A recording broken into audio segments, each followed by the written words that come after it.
চলুন সরাসরি ঘটনায় যাওয়া যাক। নদী শব্দটি শুনলেই কল্পনায় চলে আসে প্রকৃতি, মায়ের কোলে জাগ্রত এটি শিশুর কথা। কখনো অজস্র কান্নার স্রোতের ন্যায় বয়ে চলে, আবার কখনো শান্ত শিশুর মতো ভীষণ নিশ্চুপ। কিন্তু কখনো কি ভেবেছেন, একটি মরা নদী যার কোনো স্রোত নেই, কোনো পানি নেই, সেটাই মানুষের মৃত্যুর কারণ হয়ে দাঁড়ায়? আসসালামু আলাইকুম রাসেল ভাই ও প্রিয় লিসেনার্স, আশা করি আল্লাহর অশেষ সহমতে ভালো আছেন এবং সুস্থ আছেন। এটা ভূত.com-এ পাঠানো আমার প্রথম ঘটনাটির সাথে সরাসরি যুক্ত থাকায় ঘটনাটি অনেক লম্বা। যেহেতু জীবনে প্রথম ঘটনা লিখতে বসেছি, তাই সাজিয়ে লিখতে পারবো কিনা জানি না। যতটুকু সম্ভব সাজিয়ে বলার চেষ্টা করব। ভুল ত্রুটি ক্ষমা সুন্দর দৃষ্টিতে দেখবেন। অনেকেই তাদের মূল্যবান সময় দিয়ে ঘটনাটি শুনতে এসেছেন, তাই আর দেরি না করে ঘটনায় যাব। আমি মোহাম্মদ আশিকুর রহমান অমিত বলছি কুষ্টিয়া জেলার অন্যতম সুন্দর ও ছোট্ট একটি গ্রাম বাঁশগ্রাম থেকে। আমি একজন ঘোস্ট ইনভেস্টিগেটর এবং আমাদের প্রায় 13 জনের একটি টিম আছে। আমাদের একজন ওস্তাদ আছে। আমরা প্রায়ই প্যারানর্মাল জায়গায় সন্ধান করি এবং সেখানে গিয়ে ভৌতিক কোনো বিষয় আছে কিনা এগুলো নিয়ে ইনভেস্টিগেশন করি। জীবনে এই ছোট্ট বয়সে আমি অনেক কিছু দেখেছি যা হয়তো কেউ দেখতে চাইবে না। আমাদের গ্রামটি এই ডাকুয়া নদীর পাড় ঘেঁষে দাঁড়িয়ে আছে। ডাকুয়া নদীটি কুষ্টিয়ার গড়াই নদীর একটি ছোট্ট শাখা এবং নদীটা প্রায় এতটাই মৃত যে বর্ষাকাল আসলেও কোমরের বেশি পানি ওঠে না। গ্রীষ্মের গরমে নদীটা শুকিয়ে কাঠ হয়ে যায় এবং আমরা সহ অনেকেই সেখানে পিচ কেটে ক্রিকেট খেলি। নদীর পাড়ে রাস্তা এবং রাস্তার পাশেই আমাদের গ্রাম এবং নদীর ওপারে হিন্দু সম্প্রদায়ের একটি গোষ্ঠী ও তাদের পুরনো শ্মশান ঘাট। ঘটনার সূত্রপাত হয় 2024 সালের জুলাই মাসে। আমাদের গ্রামের একজন অটো চালক, তার নাম রহিম, তার একটি ছেলে ছিল, তার নাম রতন। বয়স আনুমানিক 7 থেকে 8 বছরের মতো হবে। একদিন বিকেলে ছেলেটি তার একটি ফুটবল নিয়ে খেলতে বের হয়। বাড়ির পাশে একটা খোলা জায়গায় যায় সে, যেখান থেকে নদীটা অনেকটাই দূরে। কিন্তু সন্ধ্যা গড়িয়ে রাত নেমে আসলেও ফিরে আসে না রতন। বাড়িতে না আসায় রতনের মা খুঁজতে বের হন তাকে, কিন্তু অনেক খোঁজাখুঁজির পরেও পাওয়া যায় না। খুঁজতে খুঁজতে রাত আরো গভীর হয়ে যায়। নদীতে তখন কোমর পানি। কিছুক্ষণের মধ্যেই পুরো গ্রামের লোকজন একত্রিত হয়ে খোঁজ করতে শুরু করে রতনের, কিন্তু কোথাও পাওয়া যাচ্ছে না তাকে। এমনকি নদীতেও খোঁজ নিয়ে কিছুই পাওয়া যায় না।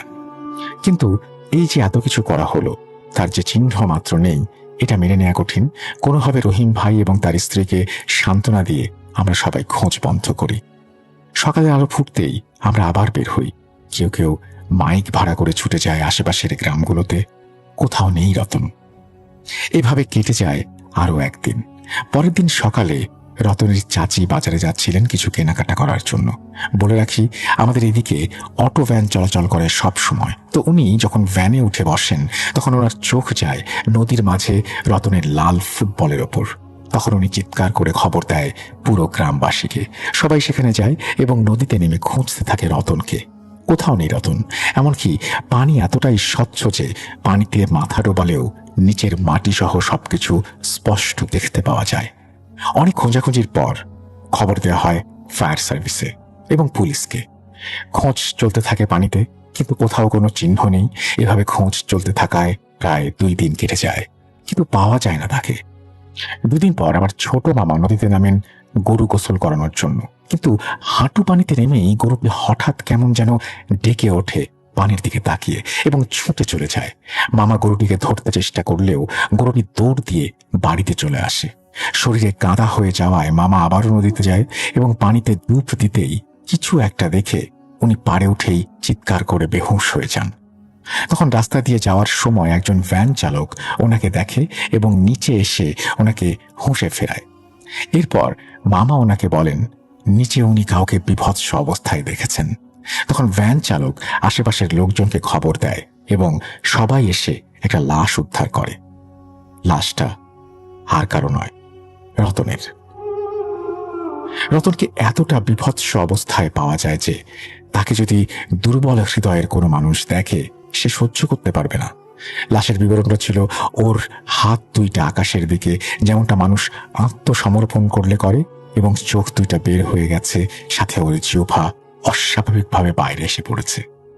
তারপর গ্রামের সবাই লাশটা ধরে নিয়ে আসে এবং দাফন কাজ সম্পন্ন করা হয়। কেটে যায় 1 মাস। নদীতে তখন পানি নেমে গেছে অনেকটা। একদিন আমাদের গ্রামের এক মেয়ে শান্তা একটি গামলায় করে কিছু কাপড় নিয়ে নদীতে যায় কাপড় ধুতে, কিন্তু অনেক সময় পার হয়ে গেলেও সে আর ফিরে আসে না। বাবা মায়ের একমাত্র আদরের মেয়ে এভাবে অনেক সময় পার হয়ে গেলেও বাড়িতে না আসায় শান্তার মা নদীতে যায় ওকে ডেকে নিয়ে আসতে।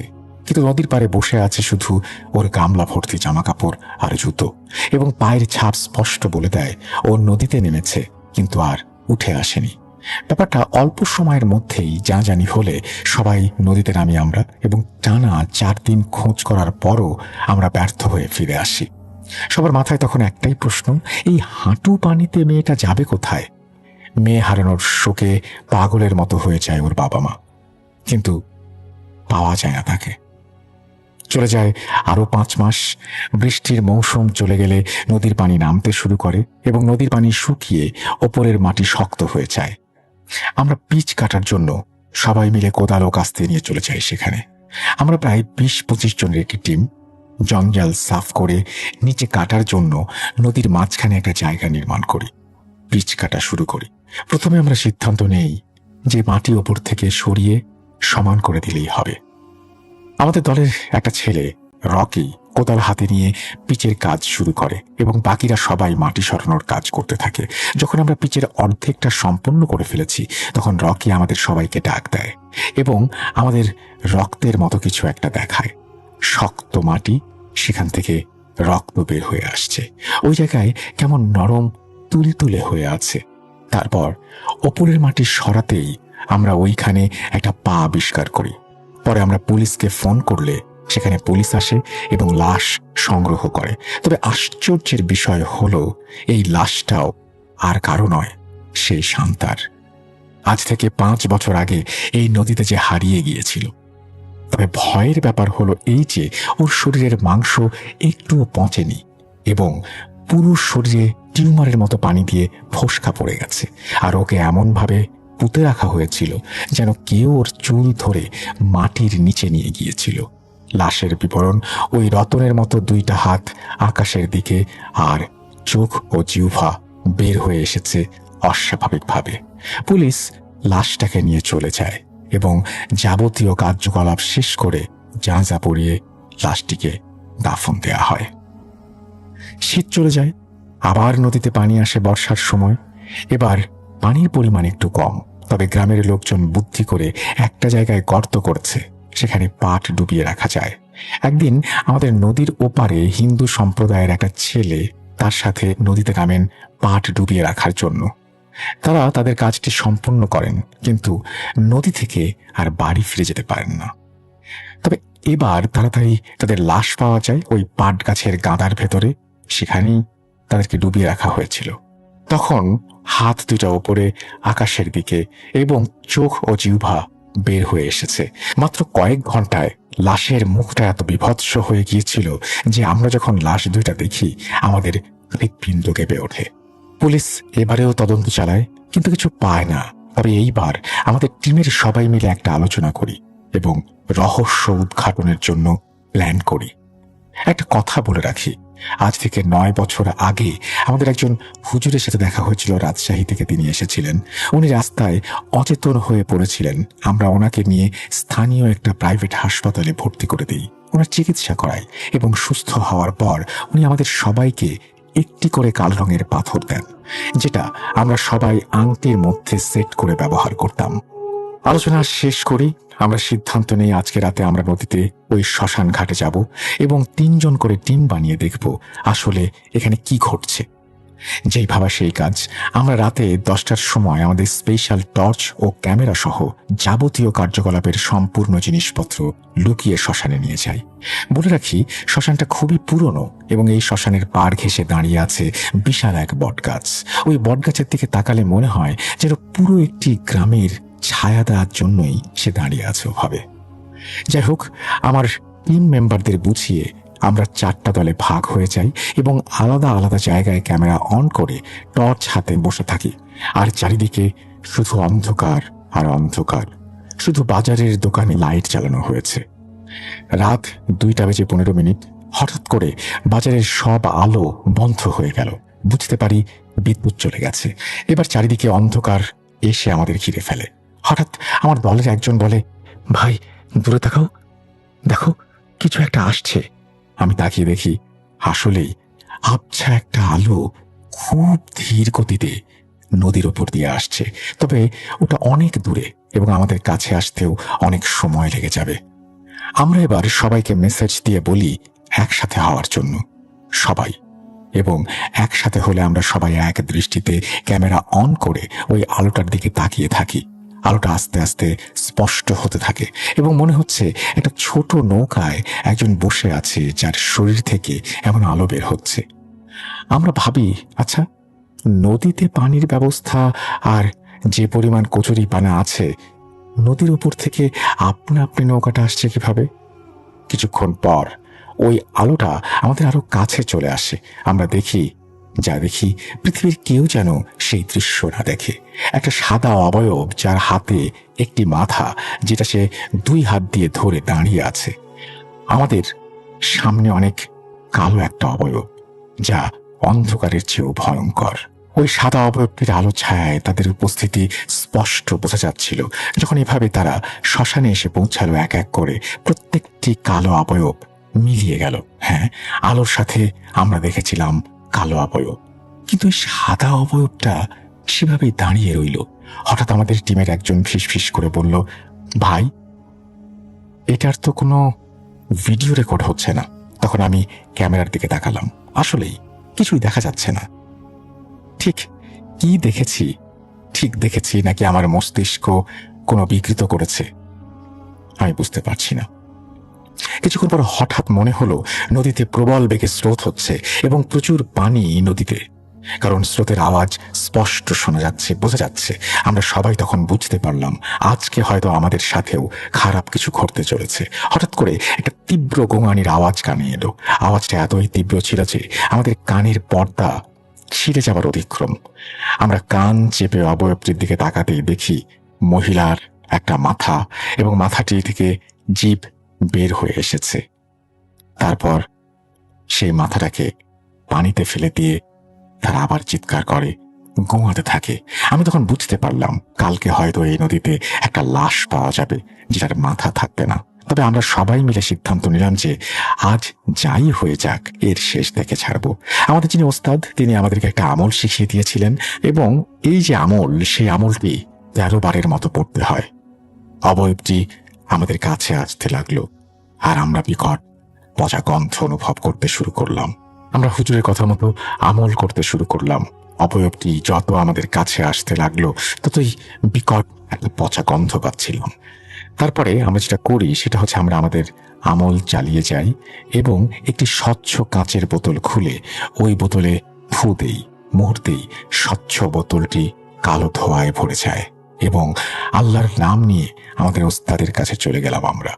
ওস্তাদ আমাদের দেখে বললেন, কিরে, শয়তানটাকে ভেতরে নিয়ে আয়।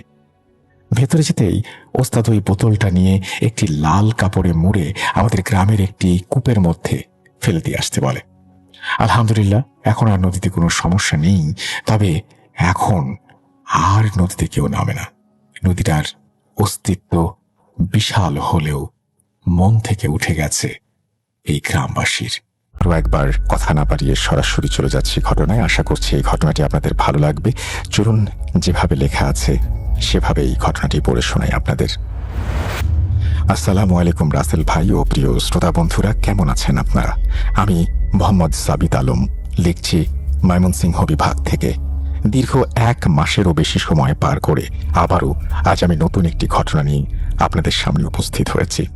আজকের ঘটনাটি আমি কালেক্ট করেছি শাহজাহান নামক একজন ভদ্রলোকের কাছ থেকে। ঘটনাটি মূলত একটি হন্টেড হাউস ভিত্তিক। কথা না বাড়িয়ে শাহজাহান সাহেব আমাকে যেভাবে ঘটনাটি বলছেন আমি সেভাবেই আপনাদের সামনে উপস্থাপন করছি এবং অনিচ্ছাকৃত ভুল ত্রুটির জন্য ক্ষমা প্রার্থনা করছি। বলছেন শাহজাহান। আসসালামু আলাইকুম। আমার নাম শাহজাহান। আমি যেই ঘটনাটি বলতে এসেছি সেটি আমার নিজের বাড়ি কেন্দ্রিক একটা সত্য ঘটনা, যার রেশ আমি আজও ভুলতে পারিনি। সেই সব মুহূর্ত যেগুলো আমাকে ভেতর থেকে একদম দুর্বল ও ভয় পাইয়ে দিয়েছিল এক নিমিষেই। আমরা সবাই সিলেট থেকে চট্টগ্রামের অক্সিজেন নামক জায়গায় চলে এসেছিলাম আমার কাজের সূত্রে। আমি অক্সিজেনের কোনো এক জায়গায় নতুন একটা বাড়ি কিনে নিয়েছিলাম। আমার পরিবার ছিল আমার স্ত্রী আর 2 সন্তান। আমাদের 2 তলা বাড়ি। পরিকল্পনা ছিল ছেলেরা বড় হতে হতে বাড়িটা 10 তলা ফাউন্ডেশন দিয়ে উপরের তালা দুটো সন্তানদের জন্য রাখবো, আর নিচে আমি আর আমার স্ত্রী থাকবো। বাড়িটা আমরা নিজেরা কিনেছিলাম, আর কেনার পরে একদম পরিপাটি করে সাজিয়েছিলাম। এলাকাটা ছিল আমাদের জন্য একদমই নতুন। আশেপাশে মানুষের বসতি মোটামুটি ভালোই ছিল। কপাল ভালো ছিল যে ঠিক যেদিন আমরা ওখানে শিফট করলাম তার পরদিনই করোনা মহামারীর বড়সড় নিউজ আসতে শুরু করলো। এমনকি লকডাউনের কথাও কানে ভাসতে লাগলো। কেমন যেন অজানা এক শঙ্কা ঘিরে ধরেছিল এই মহামারীর জন্য। তাই আমরা বাড়তি সতর্কতার সাথে বাড়িঘর পরিষ্কার পরিচ্ছন্ন রাখতাম। তখনও সেখানে তেমন করোনার কেস ছিল না। আমার স্ত্রী বেশ চিন্তিত ছিল বাচ্চারা এখানে থাকলে যদি সমস্যা হয়, তাই সে বাচ্চাদের নিয়ে আমার ও তার হোম টাউন সিলেটে চলে যেতে চেয়েছিল। আমি তাকে বললাম, তুমি বাচ্চাদের নিয়ে যাও, আমি এখানে একা থাকবো, কোনো সমস্যা হবে না। আমার স্ত্রী বহুবার বলেছে তার সঙ্গে যেতে, কিন্তু আমি রাজি হইনি। শেষে সে বাচ্চাদের নিয়ে একাই চলে গেল সিলেটে। এখন বলি, কেন আমি একা থাকতে চেয়েছিলাম? আমি ছিলাম সিনেমার পোকা। সত্যি বলছি ভাই, আজও আমি আমাকে কয়েকশো সিনেমা দিয়ে 1 বছর ঘরবন্দি করে রাখতে পারি। আমি দারুণ আনন্দেই থাকবো সেখানে। বিয়ের পরে তো এসব শখ আহ্লাদ অনেকটাই কমে গিয়েছিল, ঘরের নিয়ম কানুনের জন্য বিশেষত। ডাক্তারের কাছে যাওয়া ছাড়া আর কোথাও তেমন যাওয়া হতো না আমার। বিয়ের পর এই প্রথমবার আমার স্ত্রী আর বাচ্চারা আমাকে একা রেখে নানা বাড়ি গেছে। অফিসও চলছে এখন ঘর থেকে। ভাবলাম আমি কিছু প্ল্যান করি এই মুক্ত জীবনের কিছুদিনের জন্য। অথচ আমি কি জানতাম সবাই চলে গেলেও এই ঘরে আমি একা নই, অন্য কেউ আছে। সেও তার মতো করে কিছু একটা প্ল্যান করছে। আমি অনেক সিনেমা দেখতাম বিধায় আমার একটা ভালো চেয়ারের খুব দরকার ছিল। আমি নিজে অনলাইনে অর্ডার করে একটা সুন্দর সোফা কিনে ফেললাম। সেটাকে এলইডি টিভির সামনে রেখে দিলাম। এবার আমি সিনেমা দেখব 80 ইঞ্চি টিভির ফুল এইচডিতে। সেদিন রাত 8টা পর্যন্ত অফিসের কাজে ডুবেছিলাম। তারপর ফ্রিজ থেকে একটা কোক বের করলাম, হাতে চিপস নিয়ে আরাম করে বসে পড়লাম সোফায়। সোফার জায়গাটা এমনভাবে সাজিয়েছিলাম যেন সিনেমা হলে বসে আছি। এরপর শুরু করলাম আমার প্রিয় ক্যাপ্টেন আমেরিকা। এটাই আমার শান্তির জগৎ। যারা সিনেমা ভালোবাসেন তারা বুঝবেন এর মর্ম। মনে হচ্ছিল স্বর্গে আছি। ঘর খালি, অফিসের টেনশন নেই, কোনো ঝামেলা নেই। একটার পর একটা সিনেমা চলছিল। ওই দিন প্রথম সিনেমা শেষ হতেই দ্বিতীয়টা শুরু করলাম, সেটা শেষ হতেই তৃতীয়টা। এভাবে সিনেমা দেখতে দেখতে রাত 3:30 বেজে গেল। তখনও খাওয়া হয়নি। ভাবলাম কিছু রান্না করি। কিচেনে গিয়ে একটা ডিম ভাজি করে ভাত বসিয়ে দিয়ে এলাম আর অপেক্ষা করতে লাগলাম। আবহাওয়া ছিল চমৎকার, ততটা গরম পড়েনি।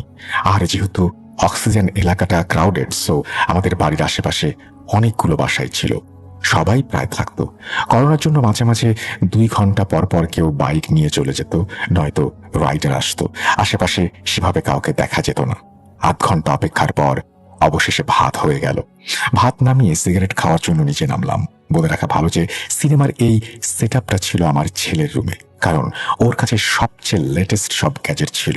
আর সম্পূর্ণ বাড়ির সবচেয়ে বড় এলইডি টিভি ওর রুমে ছিল। যাই হোক, আমি নিচে গিয়ে সিগারেট খাওয়া শেষ করে কিচেনে এসে প্লেটে খাবার ঢালতে লাগলাম।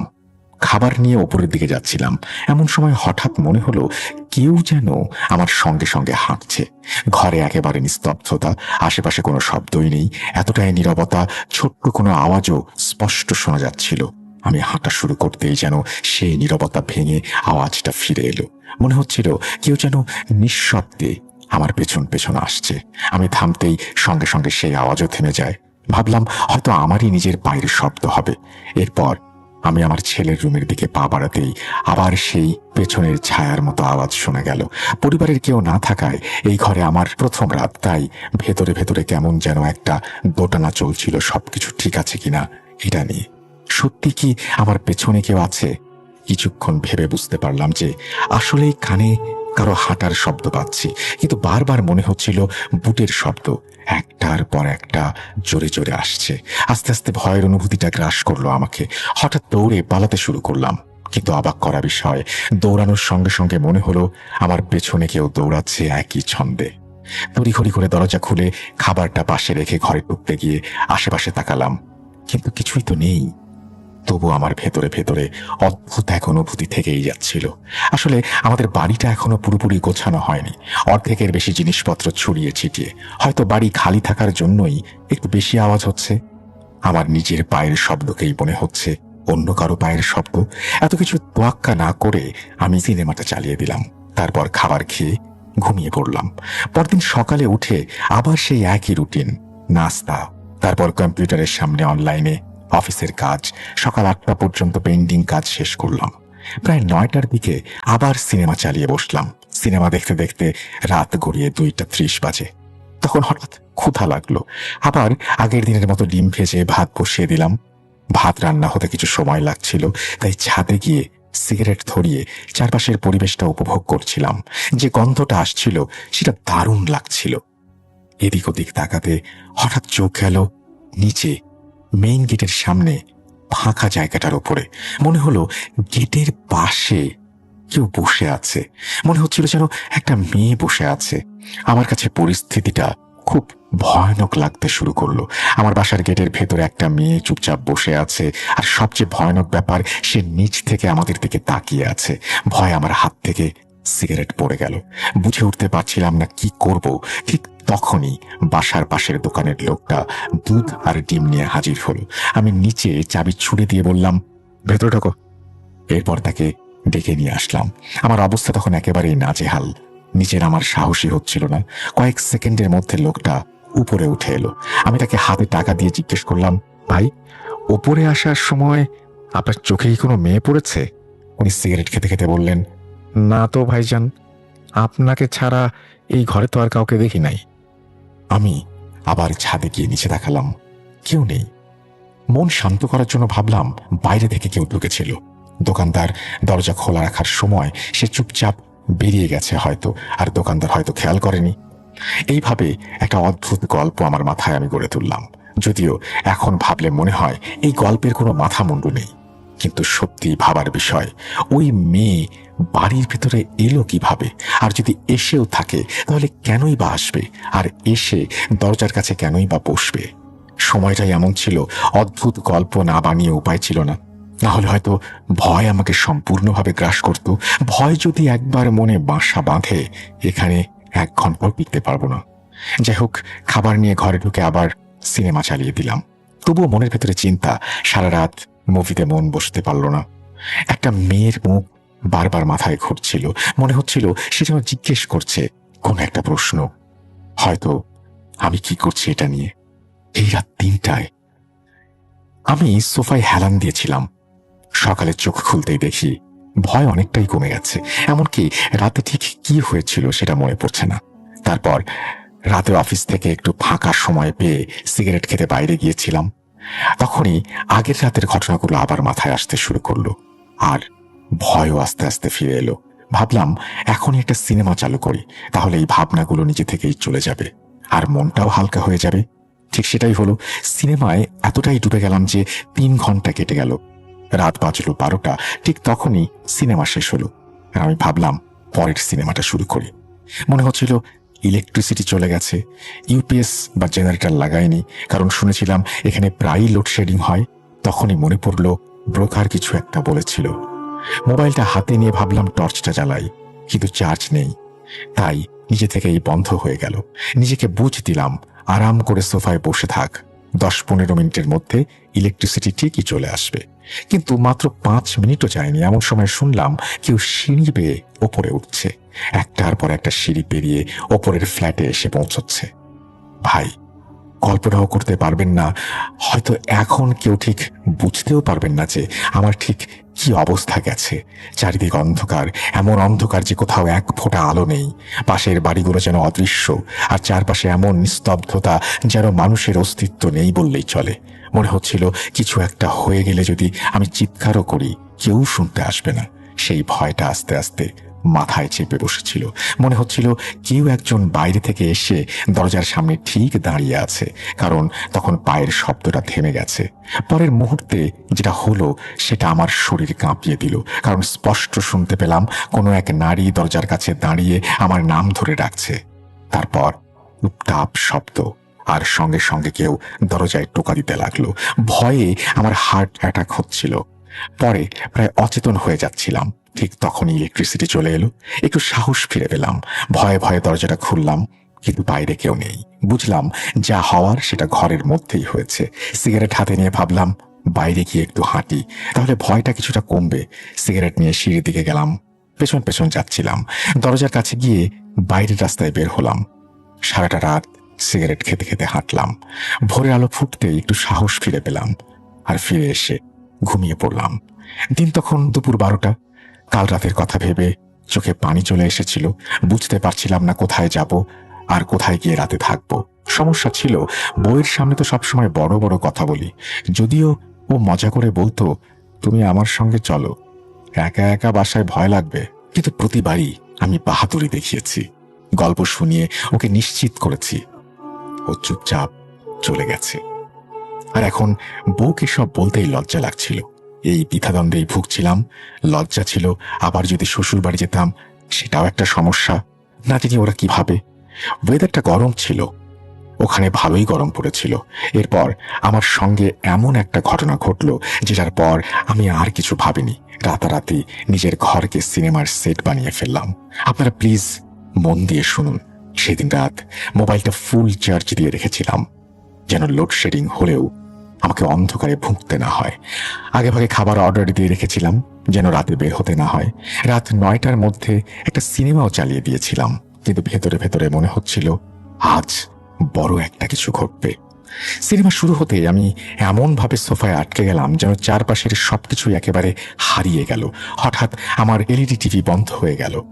তখন সিনেমাটা মাত্র 2 ঘন্টা পার করেছি, 1 ঘন্টা তখনও বাকি।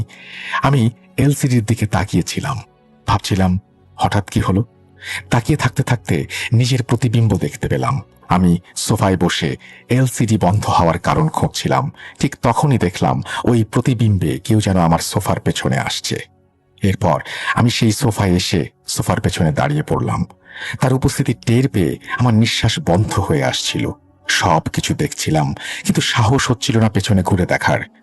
এলসিডির দিকে তাকিয়ে ভাবছিলাম কে দাঁড়িয়ে আছে আমার পেছনে।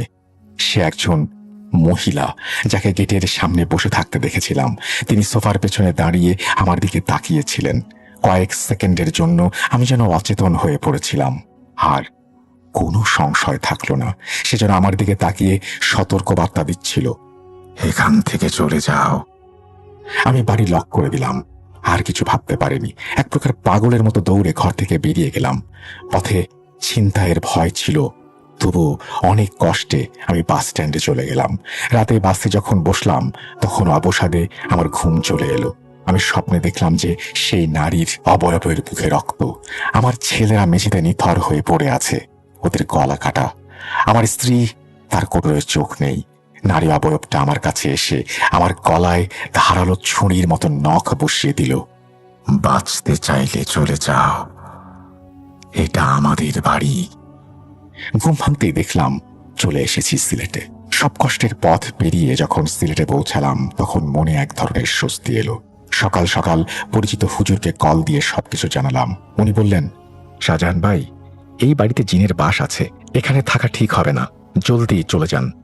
আমি বাড়ির পুরাতন মালিককেও কল করলাম। উনি আমার কথা শুনে আমার কাছে ক্ষমা চাইলেন আর বললেন ওই বাড়িতে ওনার বড় মেয়ে নাকি সুইসাইড করেছিল। আমি পুরাতন মালিককে আর কিছু বললাম না। শত হলে বেচারার মেয়ে মারা গেছে। তিনি আরো বলেছিলেন ওনার বড় মেয়ে নাকি কালো জাদুর প্র্যাকটিস করতো বাড়িতে। এরপর শ্বশুর বাড়ি গিয়ে বউকে সব খুলে বললাম। সে বলল, এই বাড়িটা দ্রুত বিক্রি করে দাও, এত খারাপ পরিস্থিতিতে বাচ্চাদের নিয়ে ওই বাড়িতে থাকা নিরাপদ না। ব্রোকার ছিল আমার বন্ধু, তাকে বললাম বাড়িটা বিক্রি করতে, সে আমার বাড়িটা জলদি বিক্রি করিয়ে দিল। আর এরপর কোভিডের পরিস্থিতি একটু স্বাভাবিক হতেই আমি নিউ মার্কেট এলাকায় একটা বাসা নিলাম। এবার আমার বাসার পূর্ব ইতিহাস সবকিছু ঘেটে খুঁটে তারপর বাসাটা কিনেছি। আল্লাহ রহমতে নতুন বাসায় আমাদের সাথে আর কোনো সমস্যা হয়নি। আসসালামু আলাইকুম রাসেল ভাই, আশা করি আপনি ভালো আছেন, ভালো ভালোই থাকেন। সো আমার নাম হচ্ছে এমডি আলামিন হোসেন, বাসা হচ্ছে ঝিনাইদহ জেলা মহেশপুর থানাতে। সো আমি ভূতের ফ্যামিলির সাথে আছি আপনার হচ্ছে 2013 সাল থেকে। সো আমি প্রত্যেকটা এপিসোডই আর কি ডাউনলোড করে শুনি। আগে হচ্ছে আপনার এফএমএ শুনতাম, বাট এখন ব্যস্ততার কারণে ডাউনলোড করে শুনি।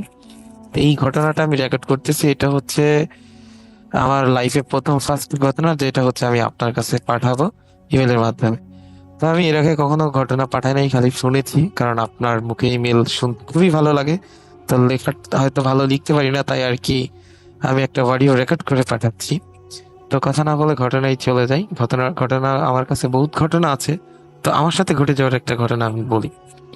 তো ফার্স্ট অফ অল যে ঘটনাটা বলবো, এটা একটা জিন সাপ রিলেটেড ঘটনা, ঠিক আছে?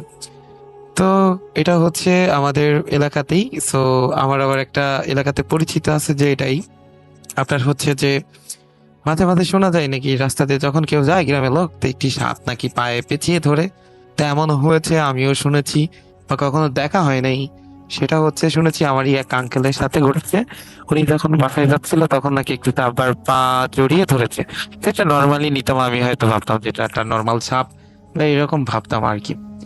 তো হঠাৎ একদিন আমি এইভাবে বাসায়, মানে আমিও হচ্ছে যখন দোকান থেকে বাসায় ফিরি, আমার আবার একটা বাজে অভ্যাস।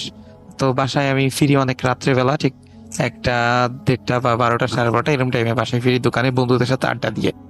তো এটা আমি প্রতিনিয়তই করি। তো আমি ভাবতাম যে আমার সাথে কেন দেখা হয় না, যেটা আমি বলতাম, তো এরকম কিছু। তো একটা সময় হচ্ছে একদিন না মজার ঘটনা, যেটা হচ্ছে আমি একদিন বসে গরমের সময়, ঠিক আছে, তো সেটা হচ্ছে অনেক গরম। তো 12:30টার দিকে মানে লোডশেডিং হয়, তখন ফোনটা হাতে নিয়ে একটা স্মোক করার জন্য বের হই। তো সিগারেট একটা জ্বালিয়ে আর কি বের হয়ে সিগারেটটা টেনে শেষ করে আমি আবার রাস্তার পাশে বসে পা দুটা হচ্ছে একটু নিচে লাফাই দিয়ে বসে আপনার হচ্ছে আমি গেম খেলতেছিলাম, ফ্রি ফায়ার গেমটা। তো হঠাৎ ওই সময়টা আমি কিছুক্ষণ পর গেম খেলতে খেলতে কিছুক্ষণ পর পর আমি মানে একটু অনুভব করতে পারি যে আমার পায়ের উপর দিয়ে ঠান্ডা কিছুর একটা অনুভব করতে পারতেছে, একেবারে ঠান্ডা বরফের মতো।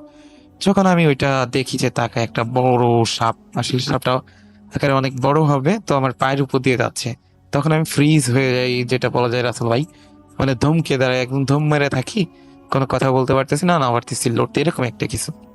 তো সাপটা যখন চলে যায় তখন আমি মনে করেন যে হঠাৎ করে মানে ঝাঁপ মেরে উঠি। ওঠার পরে ভাবলাম যে কি হলো। তো সেই দিন আর তেমন কিছু হয় নাই। তো পরের দিন হচ্ছে আমি আবার মনে করেন যে ওই বাসায় ফিরতেছি, তখন আনুমানিক ঘড়িতে বেজে মনে হয় প্রায় রাত 12:30টার একটু বেশি হবে, 1টা বাজে বাজে এমন টাইমে। তো পৌনে 12টা বা এরকম টাইমে। তো ওই সময়টা আমি যখন আসতেছি, ঠিক ওখান দিয়ে ওই এই সাপটা আমার সামনে দেখা। সো এটা হচ্ছে রাস্তার এই পাশ থেকে ওই পাশ, মানে রাস্তা বরাবর মাঝামাঝি। তো এটার মাথা দেখা যাচ্ছে না। তো এটা এত আকারে অনেক বড় দেখা যায় এটা। তো কয়েক সেকেন্ডের জন্য দেখলাম সাপটাকে। তো বেশ, এইভাবে দেখা হয়। তো আমি নর্মাল সাপ ভাবি, নর্মাল সাপ যাইতে পারে এত রাত্রে, তো আমি ভয় না পাই। তো ওই রাস্তায় যখন আমি আবার পরের দিন, তো এইভাবে আমার সাথে মনে করেন যে প্রায় 2-3 দিন মনে করেন যে একইভাবে দেখা হচ্ছে। এইবার পার্ট টাইম আমার সাথে দেখা হয় ওই সময়টা, আমি বাসায় আসার সময় এই সাপটা। তো আমি নর্মালি একদিন ভাবি যে এটাকে আমি মেরে ফেলবো, যেহেতু এটা সাপ। তো আমি হচ্ছে বাসা থেকে বের হচ্ছি, রাত্রে বের হওয়ার আগে একটা লাঠি ভেঙে তো আমি আবার এক জায়গায় থুয়ে দিই। তো আমি জানি এই পথে আসলে এটাকে যদি আজকে আমার সামনে পড়ে, তখন থেকে লাঠিটা নিয়ে যাব, যদি সামনে পড়ে তাহলে আমি মেরে ফেলবো। তো ওই সময়টা আমি রাসেল ভাই বিশ্বাস করেন, সো আমি লাঠিটা নিয়ে যেদিন আছি লাস্ট এরকম 5-6 দিন হওয়ার পরে, লাস্টের দিন আমি যখন ওই লাঠিটা হাতে করে আগাচ্ছি, ঠিক ওই একই পজিশনে ওই সাপটা আমার সাথে দেখে। তো আমি তখন কি করছি রাসেল ভাই, তখন মনে করেন যে আমি সাপটাকে বাড়ি মারবো, যখন মনে হচ্ছে যে উপর থেকে কেউ লাঠিটা টেনে ধরে রাখছে, তো আমি বাড়ি মারতেছি না, তাকাই রয়েছি। তো সাপটা ধীরে ধীরে চলে গেল, সেকেন্ডের ভিতরে হাওয়া হয়ে গেল। তখন হঠাৎ করে আমার সেন্স কাজ করলো, কিরে আমি এইভাবে এখানে কেন? পরে বুঝলাম যে কোনো কিছু একটা সামথিং ইজ রং, বা এখানে কোনো কিছু একটা হচ্ছে মনে হয় আমার সাথে। তো আমি এটা বেশি তোয়াক্কা না করে চলে আসলাম হাঁটতে বাসায়। তো বাসায় এসে শুইলাম। তো রাতে আর ওই দিন রাতে কোনো সমস্যা নেই। তো সমস্যাটা হচ্ছে এই পরের দিন রাতে থেকে আমার সাথে শুরু। তো পরের দিন রাতে থেকে শুরু হচ্ছে ব্যাপারটা এরকম। আরেকটু কিছু বলি, না হলে বুঝবেন না। তো এই সময়টা ছিল যে তখন আমাদের হচ্ছে পাকা ঘর তৈরি হবে। তো আমাদের পুরাতন একটা বাড়ি ছিল বাগানের ভিতরে, তো মানে আমার ঘরের সামনে থেকে একটু বাগান সাইডে। তো বাগান সাইডে হচ্ছে ওটা, সাইডে হচ্ছে ঘাস বাগান। তো ফাঁকা বাড়ি। তো আমি আব্বুরা ওনারা হচ্ছে ভিতরে রুমে আর আমি বাইরে খাটে শুয়ে পাচ্ছি। তো আমার ওই পা হচ্ছে আপনার ঘাস এর দিকে আর কি, বাগানের দিকে মুভ করা আর এইদিকে মুভ করা। তো আমি ঘুমাইলে ওদের স্বপ্নে দেখি যে অনেকগুলো সাপ আমার আশেপাশে ঘুরতেছে, আমার ডাকতেছে। এরকম 2-3 দিন স্বপ্ন দেখার পর লাস্টের দিন, প্রায় 4 দিনের দিন, হঠাৎ করে মনে করেন যে রাসেল ভাই আমাকে হাত থেকে টান দিয়ে লাগাই ফেলা মনে করেন ওই বাগানের দিকে টেনে নিয়ে চলে আসতে। যখন আমি অনেক ছটফট করার পরে যখন জোরে চিলে দিয়ে বাসার সবাই উঠে আসে, কি হয়েছে। তো আমি বললাম যে এই ব্যাপার, যে এই সমস্যা। কিছু হয় না, আমি একটু ভয় পাইছি, কোনো কিছু উল্টা পাল্টা করলে দেখছি ঘরে ঘরে, আমি সেটা এড়াই যাই, বলি না। তো না বলার কারণে একদিন, তারপরের দিন সকালবেলা আমি হচ্ছে, সো আমার আবার একটা কাকি আছে, ওনার গায়ে আবার জিন আছে। বাট ওনার গায়ে জিন আসর করা আছে এটা আমি আগে থেকে জানতাম। তো এবার মনে করেন যে ওনাদের বাড়ির পিছনে ওখানে আবার একটা দোকান আছে। তো আমি দুপুর টাইমে হচ্ছে, বিকেল টাইমে দোকানটা গিয়েছি, গিয়ে ওখানে দোকানটা সাইডে দাঁড়ায় আছি। তো ওনার আমি আর খেয়াল করি না, উনি ছিল না পাশে। আমার এক ফ্রেন্ডের সাথে আমি এটা শেয়ার করতেছি যে আমার সাথে এই ব্যাপারে এই ঘটনা ঘটছে কাল রাত। উনি হঠাৎ করে দেখলাম যে চোখ মুখ লাল করে এসে আমার গলা টিপা ধরছে, ধরে বলতেছে, এই তুই কি মারতে গেছিলি? সাপ মারতি? সাপ তোর জীবনের মতো ওই দিন রাতেই শেষ করে দিত। তোর তো কপাল ভালো, তোর মায়ের মানে দুধের অনেক জোর আছে, এই কারণে তুই বাইচে গেছে, আর তোর সাথে একজন আছে, সে তোরে বাঁচাই দিছে, নাহলে তুই ওই দিনই মরে যাইতি রাত্রে। তা আমি তো ভাই ভাই বিশ্বাস করেন পুরো অবাক। So এটা ওনার কাছ থেকে এগুলো, আর ওনার আমি কখনো বলিও নাই, উনি কিভাবে জানলেন? আমি এখানে অবাক। পরে উনি আমার বলে, তুই আমার কাছে মাগরিবের নামাজের পরে আসবি, আমি তোরে ঝাড়াই দিব, আর পানি করা দিব। আমি বললাম, আচ্ছা ঠিক আছে কাকি। তো মানে মাগরিবের পরে যাই, উনি আমাকে ঝাড়াই দেয়। তো দিয়ে বলছে যে তোর এই আজকে ঝাড়াই দিলাম, তো তোর কপাল খুবই ভালো, তোর যেন আর কখনো না দেখি সাপ মারতে, ঠিক আছে? তো আমি আর মনে করেন যে রাসেল ভাই, উনি আমাকে যখন পানি পড়াটা দেয়, তো খাওয়ার পরে ইনশাল্লাহ আমি ভালো হয়ে যাই। তো ভালো হওয়ার পরে আমার সাথে আর কোনো মানে কোনো কিছু ঘটে নাই। তো রাসেল ভাই, জানি না কতটুকু ভালোভাবে বলতে পেরেছি। তো আমার কাছে আরো প্রচুর ঘটনা আছে, মাছ ধরার ঘটনা, মানে খালে বিলের ঘটনাটাই বেশি, যেহেতু আমার গ্রাম অঞ্চলের বাসা। তো আপনি যদি বলেন তাহলে আমি এই ঘটনাগুলো রেকর্ড করে পাঠাইতে পারি বা লিখেও পাঠাইতে পারি। হ্যালো, আসসালামু আলাইকুম রাসেল ভাই এবং প্রিয় শ্রোতা বন্ধুরা। আশা করি আপনারা সকলে ভালো আছেন এবং সুস্থ আছেন। আমি মোহাম্মদ সাবিত আলম বলছি, ময়মনসিংহ বিভাগ থেকে। আমি আজকে আপনাদের সামনে হাজির হয়েছি সম্পূর্ণ নতুন একটি ঘটনা নিয়ে। যে ঘটনাটি আমাকে বলেছেন মারিয়াম নামের একজন আপু। উনি আসলে বর্তমানে ৪৫ বছর বয়সী হবেন এবং এই ঘটনাটি যখন ঘটে তখন ওনার বয়স ছিল বলতে গেলে ১১ থেকে ১২ বছর। উনি যতটুকু আমাকে আর কি বলেছিলেন, মারিয়াম আপুর বাসস্থান ছিল টাঙ্গাইলের কোনো একটা জায়গায়। আমি প্রাইভেসির জন্যে ওনার এক্স্যাক্ট ঠিকানাটা বলছি না, কিন্তু টাঙ্গাইলের কোনো একটা জায়গায় ওনার বাসস্থান ছিল। চলুন আর কথা বাড়াবো না, ঘটনায় চলে যাই মারিয়াম আপুর। তো আপু ঘটনাটি আমাকে যেভাবে বলেছেন, আমি ঘটনাটি আমার ভাষায় ওনার মতো করেই বলছি। উনি বলেছিলেন যে যখন ওনার বয়স এরকম ১১ থেকে ১২ বছর হয়েছে, ওনার বাবা ছিল না ওই টাইমে। ওনার বাবার ১-১.৫ বছর আগেই মৃত্যু হয়ে যায়। ইন্না লিল্লাহি ওয়া ইন্না ইলাইহি রাজিউন। তো ওনার বাবার মৃত্যু হওয়ার পরে ওনাদের বাসার যে কন্ডিশনটা ছিল সেটা হচ্ছে ওনাদের মানে ওনার বাবার পেনশনের যে টাকাগুলো আসলে আসতো সেগুলো দিয়ে, আর ওনারা যে বাড়িতে থাকতেন সেটা নিচতলায় ভাড়া দেওয়া ছিল। ওই ভাড়ার টাকায় ওনাদের আসলে দিন চলে যাচ্ছিল কোনো রকমে।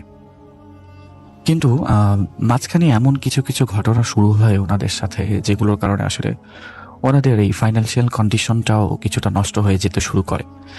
যেমন ওনাদের বাসার নিচতলায় যে ভাড়াটিয়াটা ছিল, ওনারা বারবার হচ্ছে আপুদের কাছে নালিশ করতো যে আমাদের বাসায় কোনো একটা প্রবলেম আছে, হয়তো বা মেবি জিন রিলেটেড কোনো প্রবলেম আছে।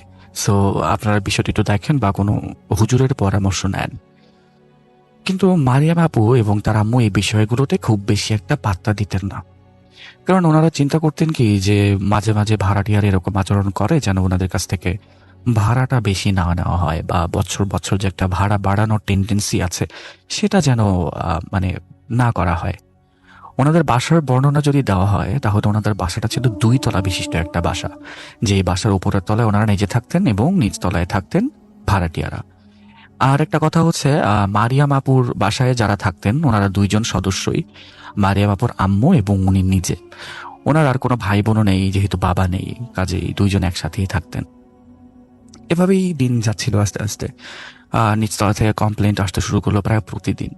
এরকম কমপ্লেন্ট আসতে আসতে একদিন সেই ভাড়াটিয়ারা বলল মারিয়াম আপুর আম্মুকে যে আমরা বাসাটা ছেড়ে দিচ্ছি, we can not live here anymore because this is dangerous I think right now. এরপরে ওনারা বাসাটা ছেড়ে দেওয়ার জন্য সম্পূর্ণ পদক্ষেপ নিয়ে নিলেন। 1 মাস আগে নোটিশ দেওয়ার পরে পরের মাস শুরু হয়নি, ওনারা মোটামুটি প্রায় 25-26 তারিখের দিকে বাসাটা ছেড়ে দেয়, মানে আলটিমেটামের আগেই বাসাটা ছেড়ে দেওয়া হয়। বাসা ছেড়ে দেওয়ার পরে মারিয়াম আপু এবং ওনার আম্মু যে ছিলেন, 2 জন মিলে বাসার ভেতরে সম্পূর্ণ চেক করেন এবং পরিষ্কার করান। দেখেন ভেতরে কোনো কিছুই নেই, একটা সুইও নেই, এরকম একবারে খুবই পরিষ্কার বাসা। মানে পরিষ্কার বলতে পুরাতন ভাড়াটিয়ার কোনো জিনিসপত্র নেই, কিন্তু যেহেতু বাসাটা ভাড়া দিতে হবে সেহেতু ওনাদেরকে বাসাটা ক্লিন করানোর প্রয়োজন ছিল। তো ওনারা বাসাটাকে লোক দিয়ে ক্লিন করান এবং লোকগুলো ওনাদের পরিচিতই ছিল। এরপর যখন আবার বাসা ভাড়া নেওয়ার কথা ওঠে অন্য কারো ভাড়াটিয়ার, কেউই বাসা ভাড়া নিতে চায় না, কারণ ওনাদের যে ভাড়াটিয়ারা ছিল ওনারা আসলে মারিয়াম আপুদের সাথে একটা নাইনসাফি করে গেছে বলে উনি মনে করেন।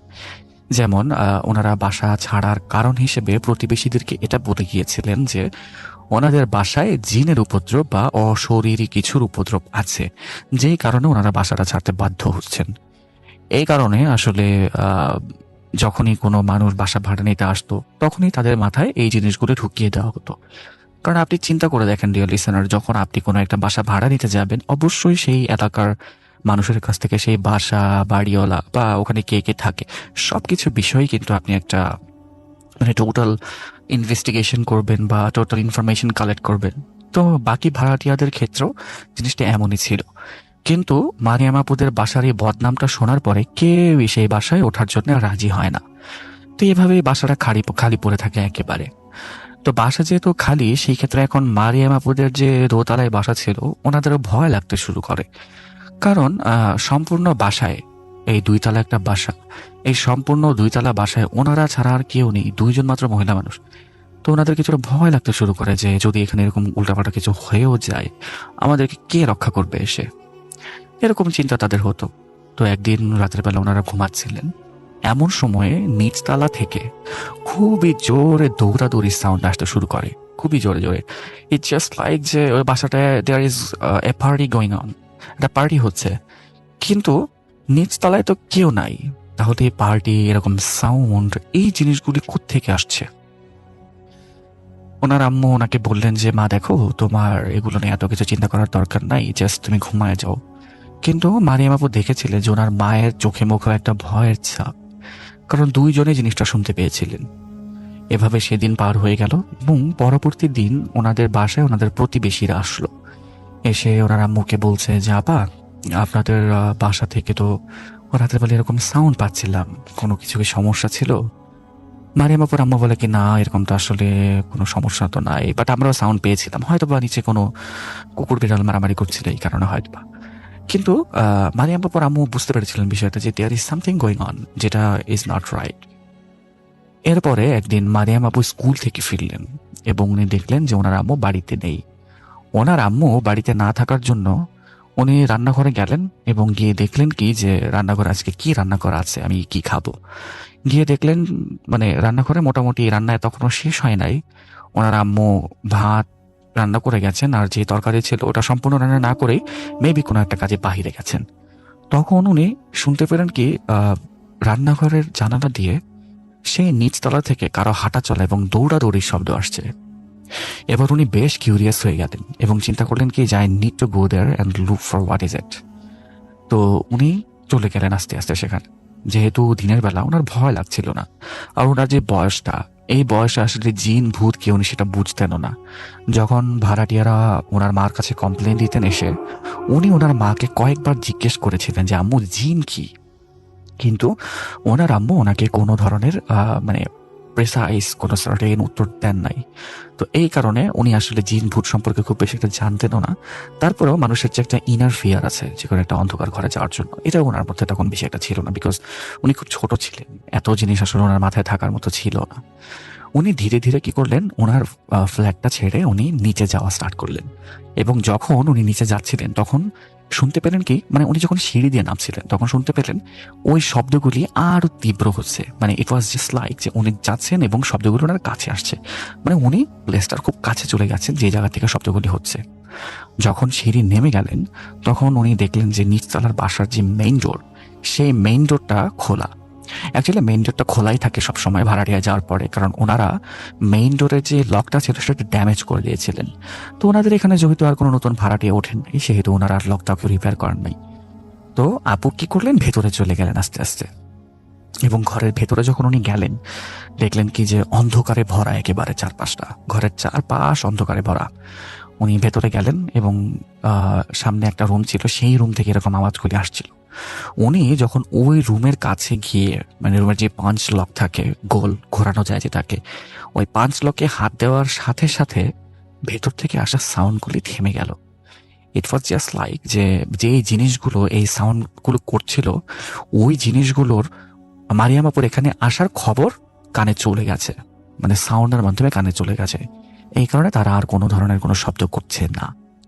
মারিয়াম আপু তারপরেও ভয়ে ভয়ে চিন্তা করলেন দরজাটা খুলবেন কি খুলবেন না, বিকজ ওই টাইমে তখন ওখানে অনেক অন্ধকার ছিল এবং অন্ধকারে উনি কিছুই তেমন দেখতে পাচ্ছিলেন না, যেহেতু সারা ঘর একবারে খালি, অন্ধকারটা খুবই ডার্ক। এখন মারিয়াম আপু বলেছেন যে এখানে অনেক মানুষ আমাকে বলবে যে আমি একটা বোকা মেয়ে, কারণ আমি ইলেকট্রিসিটি কেন অন করিনি।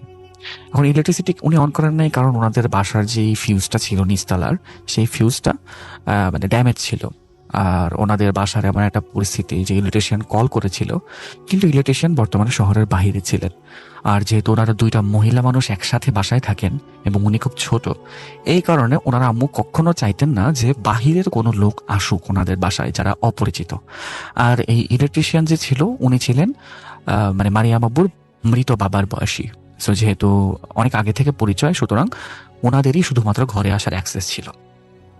তো এই কারণে উনি ইলেকট্রিসিটি লাইট চালাতে পারেননি। কিন্তু যখন উনি ঘরের দরজাটা হাত দিয়ে পাঞ্চ করে খুললেন, উনি দেখলেন ভেতরে একটা চেয়ার, ঘরের মাঝখানে, একদম মাঝখানে একটা চেয়ার বসানো। আর চেয়ারের উপরে উনি যখন অনেকক্ষণ চেষ্টা করে দেখলেন যে কি আছে, উনি দেখতে পেলেন কি যে চেয়ারের ওপরে একটা সাদা কাপড় দেওয়া। তো উনি চিন্তা করলেন এই সাদা কাপড়টা কিসের, আর এখানে চেয়ারে বা কোত্থেকে আসবে, কারণ ভাড়াটিয়া যাওয়ার পরে ওনারা সম্পূর্ণ ঘর ক্লিন করিয়েছেন এবং সম্পূর্ণ ঘর চেক করেছেন। দেয়ার ওয়াজ নো ফার্নিচার্স যেগুলি ভাড়াটিয়া রেখে গেছেন বা কিচ্ছু সেরকম ছিল না। তো এই চেয়ার কোত্থেকে আসলো, এই চিন্তা উনি করতে লাগলেন। এরপরে উনি চেয়ারের কাছে যেতেই উনি দেখলেন কি যে সেই সাদা যে কাপড়টা, সেই কাপড়টা একটা মানুষের মতো শেপ নিচ্ছে এবং মাথার যে অংশটা আছে সামনের, ওখানে লাল টাইপের দুটো চোখের মতো দেখা যাচ্ছিল। উনি কিছুটা ভয় পেয়ে পেছনের দিকে সরে গেলেন। তখন সেই কাপড়টা মারিয়াম আপুর উপরে এসে দুই হাত ধরে বলছে, এটা আমাদের ঘর, এখানে কেন আসলি, এখানে আসবি না, এটা আমাদের ঘর, আমরাই এখানে থাকবো, এখানে কাউকে থাকতে দেব না, তোরা কেউ এই জায়গায় আসতে পারবি না। এই কথা শুনে মারিয়াম আপু অজ্ঞান হয়ে যান এবং ওনাকে তারপরে ওনার যখন জ্ঞান ফেরে, মানে ওনাকে উনি দেখেন যে উনি ও রুমের ভেতরে শুয়ে আছেন, নিজের রুমের ভেতরে, এবং ওনার আশেপাশে ওনার পাড়া প্রতিবেশী এবং ওনার আম্মু। তো ওনার আম্মু ওনাকে জিজ্ঞেস করলেন যে তুমি নিচতলার ঘরে কেন গিয়েছিলা। উনি বলেন কি যে আম্মু আমি তো আসলে ওরকম সাউন্ড পাচ্ছিলাম, দ্যাটস ওয়াই আমি নিজের ঘরে গিয়েছিলাম, কিন্তু আমি এখানে ওরকম এরকম জিনিসপত্র দেখেছি। তো উনি কি করলেন, এই কথা যখন বললেন ওনার আম্মুকে, তখন ওনার আম্মু কি করলেন, বাহিরে যত পাড়া প্রতিবেশী ছিল সবাইকে বললেন কি আপনারা বাসায় চলে যান, এখন কোনো সমস্যা নেই। কারণ ওনার আম্মু আসলে চাচ্ছিলেন না যে প্রতিবেশীরা এই কথাগুলি শুনুক।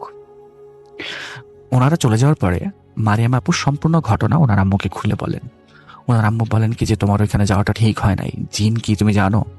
তখন মারিয়াম আপু জিজ্ঞেস করে যে জিন কি। তখন ওনার আম্মু ওনাকে একটা পার্টিকুলার ধারণা দেন জিন সম্পর্কে, এবং উনি তখন প্রচণ্ড ভয় পেয়ে যান যে আমার সাথে তো অনেক কিছু এরকম হতে পারতো, খারাপ কিছু হতে পারতো। আর এমন একটা জায়গা ছিল সেটা, ওখানে আমি যদি মরে চিৎকারও করতাম কারো কানে আমার কোনো আওয়াজ আসতো না। সো আমি কত বড় একটা বিপদ থেকে বেঁচে ফিরেছি, আলহামদুলিল্লাহ।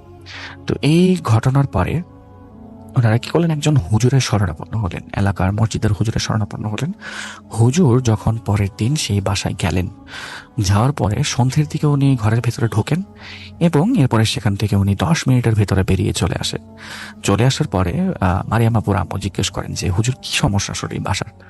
উনি বলেন যে এই বাসায় আগে যারা ভাড়াটিয়া ছিল তাদের কেউ বা অন্য কেউ এমন কিছু একটা পাঠিয়েছে বা কোনো একটা কালো জাদু করেছে, এই পরিবারের উপরে করেছিল, এবং যেই জাদুটা ছিল ইফরিত জিনের মাধ্যমে করা জাদু, এবং ইফরিত জিন এই জায়গায় এসে এখন এখান থেকে আর যাচ্ছে না।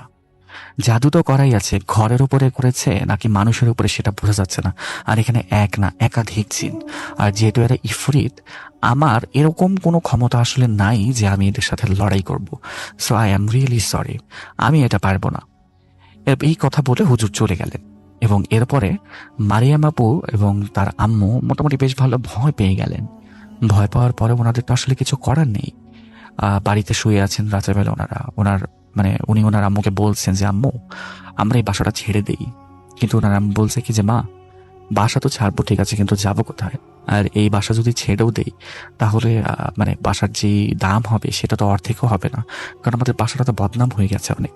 আর আমরা নিজেরাও শুনতে পাচ্ছি, আমরা কিভাবে আমাদের মোরাল এথিক্সের এগেনস্টে গিয়ে এই বাসাটা বিক্রি করে অন্য কাউকে বিপদে ফেলবো বলো? তো বাসাটা আর বিক্রি করা যাচ্ছে না। সেদিন রাতের বেলায় ওনারা যখন ঘুমাচ্ছেন তখন বাসার নিচ থেকে অনেক জোরে জোরে হাঁড়ি পাতিল ভাঙার সাউন্ড আসছে, গ্লাস বা কাচের পিরিচ ভাঙার শব্দ আসছে, স্টিলের বা কাঁসার যে আসবাবপত্র আছে সেগুলো পড়ে যাওয়ার ঝনঝন শব্দ আসছে। ওনার আম্মু এবং উনি সারা রাত ভয়ে ভয়ে কোনো রকমের একটা পার করে দেন। ভোরের আজান হলে মোটামুটি সবকিছু বন্ধ হয়ে যায়। সকাল হওয়ার সাথে সাথে একটা প্রতিবেশী এসে ওনাদের বাসার কলিং বেল চাপেন। মারিয়াম আপুর আম্মু বারান্দা দিয়ে নিচের দিকে যখন তাকালেন তখন দেখলেন প্রতিবেশী এসছে। প্রতিবেশী ওনাকে জিজ্ঞেস করেন নিচ থেকেই যে আপা আপনার বাসায় কি কোনো সমস্যা? সারা রাত এখান থেকে এরকম ঝনঝন আর কিছু ভাঙা শব্দ পেলাম, কি সমস্যা আমাদেরকে বলবেন?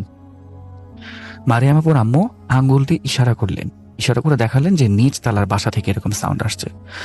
ওই মহিলা এই কথা শুনে বাসার দিকে একটু তাকালেন এবং দৌড়ে সেখান থেকে চলে গেলেন। কেন চলে গেলেন সেটা তখন উনি আর বলেন নাই। সন্ধ্যার দিকে মারিয়াম আপু এবং ওনার আম্মু মিলে দুইজনে ওই প্রতিবেশীর বাড়িতে গেলেন এবং প্রতিবেশীকে যখন জিজ্ঞেস করা হলো যে আপনি এভাবে কি কারণে চলে এলেন, তখন সেই প্রতিবেশী বললেন যে আপনাদের বাড়িতে অবশ্যই কিছু একটা আছে। আমি যখন ওখানে উকি দিয়েছিলাম কিছু একটা এরকম আমি দেখলাম সাদা কাপড়ে মোড়ানো লাল লাল চোখের মতো কিছু একটা দেখা যাচ্ছে, আমার গলা টিপে আমাকে উপরে তুলে ফেলেছে। আমার কাছে মনে হলো আমি তার কাছে এবং আমাকেই গলা টিপে উপরে তুলে ফেলেছে এবং আমি সেটা দেখছি। এই দৃশ্য দেখে আমার পক্ষে থাকা সম্ভব হয়নি। আপা আপনাদের বাসাটায় সমস্যা আছে, এটা আপনারা ছেড়ে দেন। এই কথা বলার পরে মারিয়াম আপুর আম্মু আবার সেই হুজুরের সাথে যোগাযোগ করেন এবং বলেন কি যে এটা কি করা যায়। হুজুর বলেন যে এখানে আমাদের কিছু করার নেই, বেটার হবে আপনারা এই বাসাটা ছেড়ে দেন। তো বাসাটা তখনও বিক্রি করা হয়নি। মারিয়াম আপু এবং ওনার আম্মু চলে গেলেন মারিয়াম আপুর নানি বাড়িতে। সেখানে মোটামুটি প্রায় 1-1.5 বছর ওনারা থাকলেন। এই 1-1.5 বছর থাকার পরে যখন ওনারা বাড়িতে এলেন, এক রাত থাকলেন, কারণ বাসাটা তখন বিক্রির কথা চলছে একটা ডেভেলপারের জন্য। তো ডেভেলপারের জিনিসপত্র সাইন করার জন্য ওনাদেরকে সেই বাসাটা একদিন থাকার প্রয়োজন ছিল। যেদিন ওনারা রাতের বেলা সেই বাসায় থাকলেন, এমন ভয়ানক অবস্থা, মনে হচ্ছিল সিঁড়ি দিয়ে রাতের বেলা কেউ ওনাদের বাসার দিকে উপরে উঠে যাচ্ছে, কিন্তু সিঁড়ি চড়তে সময় লাগে 5 থেকে 6 সেকেন্ড সর্বোচ্চ একটা মানুষের। একতলা থেকে 2 তলার কতই সময় লাগবে, কিন্তু ওনাদের কাছে মনে হচ্ছিল 10-15 মিনিট ধরে কেউ সিঁড়িতে উপর উঠছে, কিন্তু ওনাদের বাসার কাছে আসছে না। বাসার সামনে সাউন্ড হচ্ছে বিভিন্ন টাইপের, যেমন বাটি ভাঙা, চামচ ফেলে দেওয়া বা দরজা ধাক্কানো, এরকম সাউন্ড। এবং ওনারা দুইজনেই শুনতে পারেন একটা চিৎকার যে এই বাসা আমাদের, এখানে শুধু আমরাই থাকবো, আর কেউ থাকতে পারবে না। যদি কেউ এই জায়গার ক্ষতি করার চেষ্টা করে তাহলে আমরা তাকে দেখে নিব, চলে যায় এখান থেকে। এই কথা শুনে মারিয়াম আপু এবং ওনার আম্মু প্রচন্ড ভয় পেয়ে যান এবং কোনো রকমে সকালের অপেক্ষা করতে থাকেন। এবং সকাল হলেই ওনারা চলে যান সেই ব্রোকারের কাছে যে বাসাটা বিক্রি করে দিচ্ছে। সব পেপার সাইন করে টাকা পয়সা নিয়ে ওনারা সেখান থেকে চলে যান, অন্যত্র শিফট হয়ে গেলেন এবং বাসাটা প্রায় মোটামুটি অর্ধেক দামে বিক্রি করে দেন। এরপরে এই বাসার আর কি হয়েছিল সেটা ওনারা জানেন না, কিন্তু ওনাদের মসজিদের যে ইমাম সাহেব ছিলেন সেই ইমাম সাহেবের সাথে পরবর্তীতে কথা বললে উনি বলেন যে উনি ওনার এক বন্ধুর সাথে এই বিষয়ে কথা বলেছিলেন। উনি বলেছিলেন যে এটা বাড়ি বান দেওয়ার একটা মানে কালো জাদু ছিল। যারা এই বাসায় আগে থাকতেন তাদের পরিবারের কোনো সদস্য বা আত্মীয় স্বজন কেউ এরকম আছে যারা বাড়ি বান্ধিয়েছিলেন, কিন্তু কেন বান্ধিয়েছিলেন কেউ জানে না। হয়তোবা আত্মীয় স্বজন এরকম কাজ করে থাকতে পারে, ওরা হয়তোবা ভেবেছিলেন যে এই বাসাটা ওই বাড়ি মানে ভাড়াটিয়াদেরই ছিল, এরকম একটা অ্যাজাম্পশন থেকে বানটা মেরেছিল। এবং ইফরিত জিনের যেহেতু বানটা, এটা ছোটানো আসলে খুব কঠিন ছিল, আর এতদিনে জিনগুলো বাসায় বসেও পড়েছিল, সো এই বান ছোটানো সম্ভব নয়। ওনারা তো বাসা বিক্রি করে দিয়ে চলে আসেন এবং এরপরে আস্তে আস্তে অনেকগুলো বছর কেটে যায়, সেই জায়গাও টোটালি চেঞ্জ হয়ে যায়। এখন সেখানে অনেক বড় একটা বিল্ডিংও হয়েছে, বাট এর আগে কি হয়েছিল বা কি হচ্ছিল সেই সম্পর্কে আসলে ওনাদের কোনো আইডিয়া নাই। তো এটাই ছিল মারিয়াম আপুর জীবনের ছোটবেলার কাহিনী। আমি আসলে জানি না আপনাদের কেমন লেগেছে। যদি ভালো লেগে থাকে তাহলে ধন্যবাদ, আর যদি ভালো না লাগে তাহলে আমি করজোরে ক্ষমাপ্রার্থী। আসসালামু আলাইকুম রাসেল ভাই, আশা করি ভালো আছেন। আমিও আল্লাহ রহমতে ভালো আছি এবং ভালোর দলে আছি। আমার নাম মুরসালিন, আমি নোয়াখালী জেলার রাজীবপুর গ্রাম থেকে বলছি। বর্তমানে ইন্টারমিডিয়েট ফার্স্ট ইয়ারে পড়ছি। আমি আগে ভূত.com সম্পর্কে জানতাম না। কয়েক মাস আগে আমি আমার চাচাতো ভাইয়ের কাছ থেকে শুনেছি ভূত.com সম্পর্কে। তো তার কাছ থেকে শোনার পর আমি ভূত.com শুনি এবং ভূত.com-এর একজন ফ্যান হয়ে যাই। এখন আমি নিয়মিত ভূত.com শুনি। তো আমি এখন আপনাদের কাছে 2টা ঘটনা শেয়ার করতে চাই, আশা করি ভালো লাগবে। আমার লেখার মাঝে কোনো ভুল হলে ক্ষমা সুন্দর দৃষ্টিতে দেখবেন। ঘটনা 1। ঘটনাটি ঘটেছে নোয়াখালী জেলার মকিল্লা গ্রামের 1 নং ওয়ার্ডে এবং 2009 সালের এই ঘটনা। তখন আমার ভাই ক্লাস 9-এ পড়ে। আমার ভাই পড়ালেখার পাশাপাশি 5 ওয়াক্ত নামাজ পড়ত এবং কোনো কোনো সময় রাতে মসজিদে থাকতো। তো একদিন মসজিদে থাকার জন্য যেতে চাইল, তখন আমার মা তাকে বলল আজকে না যেতে। তবুও আমার ভাই মাকে কিছু না বলে চলে গেল মসজিদে। মসজিদে যাবার পর এশার নামাজ শেষ করে সে মসজিদে শুয়ে পড়ল এবং সেদিন রাতে ইমাম সাহেব ছিলেন না মসজিদে, তো সে একাই ছিল। আমার ভাই মসজিদে যেখানে ইমাম সাহেব দাঁড়িয়ে নামাজ পড়ান সেখানে শুয়ে পড়েছে। মাঝরাতে হঠাৎ তার ঘুম ভেঙে যায় কোনো একটা শব্দে। শব্দগুলো ছিল এমন যেরকম শব্দ অনেকগুলো মানুষ একসাথে মসজিদের ভেতরে নামাজ পড়লে হয়। তো তার ঘুম ভেঙে যায় এবং সে চোখ খুলে যেটা দেখলো, সেটা দেখার জন্য সে মোটেও প্রস্তুত ছিল না। সে দেখলো অনেকগুলো অবয়ব একসাথে দাঁড়িয়ে নামাজ পড়ছে। তাদের মুখ বা চেহারা কিছুই দেখা যাচ্ছে না এবং অবয়বগুলো এতই লম্বা যে তাদের মাথা ছাদ পর্যন্ত ঠেকেছে এবং তাদের মধ্যে একজন ইমাম সাহেব হয়ে সামনে দাঁড়িয়ে নামাজ পড়াচ্ছে। আমার ভাই এটা দেখার পরে ভয় পেয়ে চোখ বন্ধ করে রাখলো। 1 সেকেন্ডের জন্য চোখ খুলল না। হঠাৎ সে এলাকার একজন মুরব্বীর কণ্ঠ শুনতে পায়। মুরব্বী বলল, উঠুন ইমাম সাহেব, ফজরের নামাজের সময় হয়েছে, আজান দিন, উঠুন। তো এটা শোনার পর আমার ভাই মনে সাহস পায় এবং চোখ খুলে সে দেখে মসজিদ পুরো ঠান্ডা, সে অবয়বগুলো নেই। মসজিদে এত ঠান্ডা যে এখন মনে হচ্ছে কোনো কিছুই ঘটেনি। আমার ভাই উঠে ফজরের নামাজ শেষ করে বাড়িতে এসে আমার মাকে সব বলে। তো এরপর তার সাথে আর কিছুই ঘটেনি এবং এটাই ছিল তার সাথে ঘটে যাওয়া প্রথম ঘটনা। ঘটনা 2। এই ঘটনাটি ঘটেছে আমাদের এলাকাতে। আমাদের এলাকা হচ্ছে নোয়াখালী জেলার রাজীবপুর গ্রামে এবং এই ঘটনাটি ঘটেছে 2013 সালে। তখন আমার ভাই কলেজে পড়তো। আগেই বলে রাখছি, আমার ভাই যে সময় মাদ্রাসায় পড়তো তখন সে ছিল অনেক ভদ্র। মানে সে সবসময় পাঞ্জাবি বা জুব্বা গায়ে দিত, 5 ওয়াক্ত নামাজ পড়তো, মসজিদে ইমামতি করত, সবাইকে সম্মান করত, আজে বাজে আড্ডা দিত না। এরপর যখন সে কলেজে ওঠে সে পুরোই পাল্টে যায়। নিয়মিত নামাজ পড়ে না, বন্ধু বান্ধবের সাথে আড্ডাও দেয়। তো এইভাবে চলতে থাকে। এরপর তখন সে একটা ড্যান্স স্কুলে ভর্তি হয় এবং কাউকে কিছু না বলে স্কুলে গিয়ে ড্যান্স শেখে। তো একদিন সে স্কুলে যাবে, সেদিন তার স্কুলের টাকা দেওয়ার দিন ছিল। তো সে মাকে বলে কিছু টাকা দিতে। মা টাকা দেয়নি, কারণ তার চলাফেরা এখন অন্যরকম হয়ে গেছে। এরপর সে টাকাটা নিয়ে চলে যায়। তারপর আমার ভাই মায়ের আলমারি থেকে মাকে না বলে একটা সময়ে টাকা নেয়, ভাবে রাতে এসে বলবে। এরপর সেদিন রাতে আমার এক জেঠি আম্মা, তিনি আমাদের বাসায় এসেছিলেন, আমাদের ঘরে ছিলেন তিনি। তো জেঠি আম্মা আমার মায়ের রুমে বসে গল্প করছিলেন, আমিও বসেছিলাম তাদের সাথে। ঘটনাটা শুরু হয় তখন। আমি খুব ছোট, তো গল্পের মাঝখানে আমি হঠাৎ খেয়াল করি মায়ের রুমের দরজায় হেলান দিয়ে দাঁড়িয়ে আছে আমার ভাই। তার চোখগুলো আগুনের মতো লাল হয়ে আছে। সে আমাদের দিকে তাকিয়ে আছে। আমি মাকে বললাম, মা দেখো, ভাইয়া এসেছে। মা কিছু বলল না, কারণ ভাইয়া তাকে না বলে টাকা নিয়ে গেছে, তাই মা রাগ করে আছে। এরপর ভাই তার রুমে গিয়ে শুয়ে পড়ল। হঠাৎ আমরা শুনতে পেলাম ভাইয়া চিৎকার করে বলছে, মা মা, আমার মাথা চলে যাচ্ছে, মাথায় পানি দেন। মা তখনও কিছু বলছে না, কারণ মার রাগ তখনও পড়েনি। এরপর ভাইয়া আবারও চিৎকার করে বলল, মা, মাথায় পানি দেন, জ্বলে যাচ্ছে। এটা শুনে মা আমার বোনকে বলল, যা তোর ভাইয়ের মাথায় পানি দিয়ে আয়। এরপর আমার বোন গেল তার মাথায় পানি দিতে।